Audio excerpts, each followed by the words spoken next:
Hey everyone, Chris here. Today is Monday and we are getting ready to have a guest.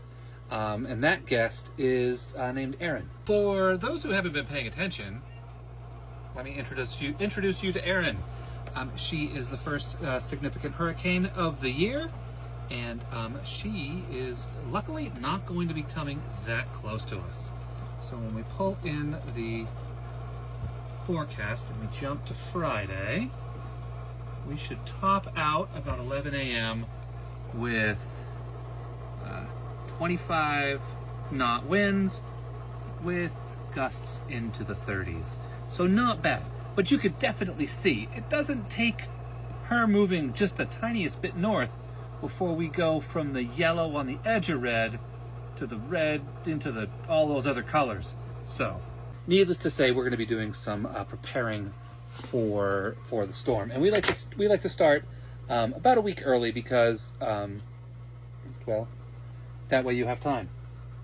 So what are we going to do preparing for the storm? So 25 knots to 35 knots, that's not too much of a big deal, but a couple of things. One, the wind will be coming from the bouncy direction, so we'll probably have, as forecast, 3-foot waves in the mooring field. Well, not really that uncomfortable. I mean, nothing bad, and it's only one day, so it's not a big deal. But the last time we had a forecast like this, we were reminded, always prepare for double. So 25 knots to 30-something knots, we're going to plan for 50 knots to 60 knots. And then those 3-foot waves, we're going to prepare for 6-foot waves because it can happen. So there's a bunch of things we're going to do. We're going to take down all of our flags. We're going to take down all of our stuff. We're going to secure all of our toys. We're going to take our tools down. We're going to prepare the cabin in here as if we were going offshore. We're going to get a second line onto the dinghy, and we're going to let the dinghy out farther behind so that way when it's jumping around, it doesn't slam into our boat. What else are we going to do? We're going to take the dinghy solar panel away. We learned that one last time. And then,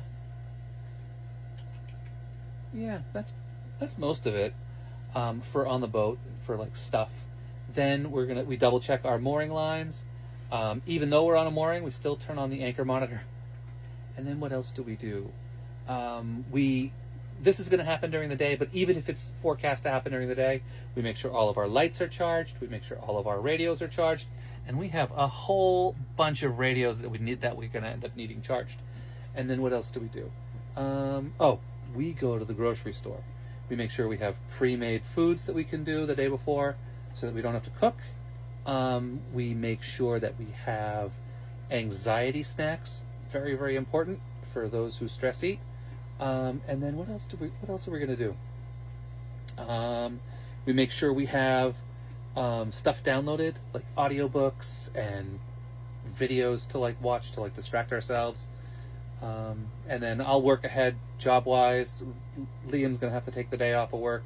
That way we can just not have to be bouncing, trying to do random stuff. And then yeah, that's pretty much it. But it's sort of our hope for the best, plan for the worst sort of plan. And then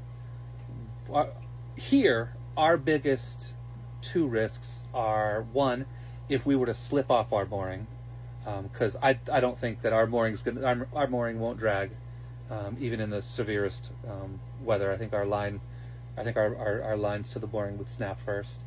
And those get inspected each year, and then I check them monthly, but I'll check them again. Then I'll make sure that our moorings are the loop that goes over our cleats. We'll make sure that they're cleated down tight so they won't pop off. And then we do half-hour checks in case one slips off.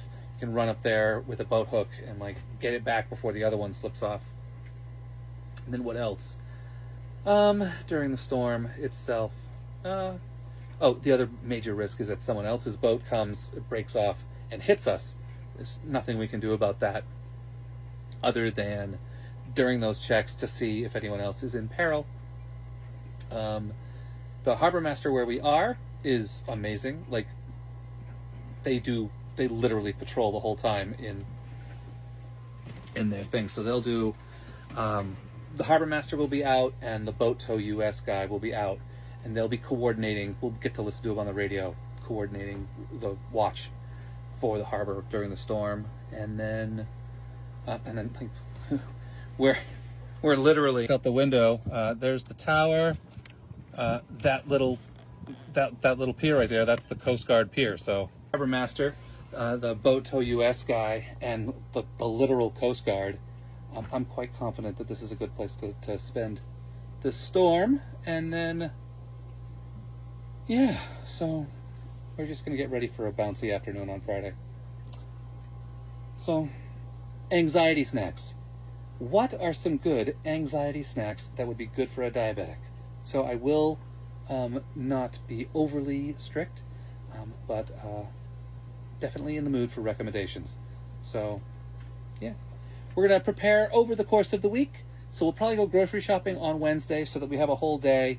So we'll probably do easy stuff tomorrow, grocery shopping and other work-related stuff on Wednesday. And then Thursday are the final checks. Even though we'll do the lines earlier, we'll go check those again. We'll be charging up the batteries on Wednesday and Thursday. And then, yeah, pretty much the day before, that's when we start having the anxiety really hit. So anyway, we're going to get ready for the storm. I hope everyone else is being safe with Erin coming up the coast. And I hope she goes out to sea and spares our friends in Bermuda, because it's a real narrow window she has to like get through to keep everybody safe. So hope you're safe, and I will chat with you later. Bye.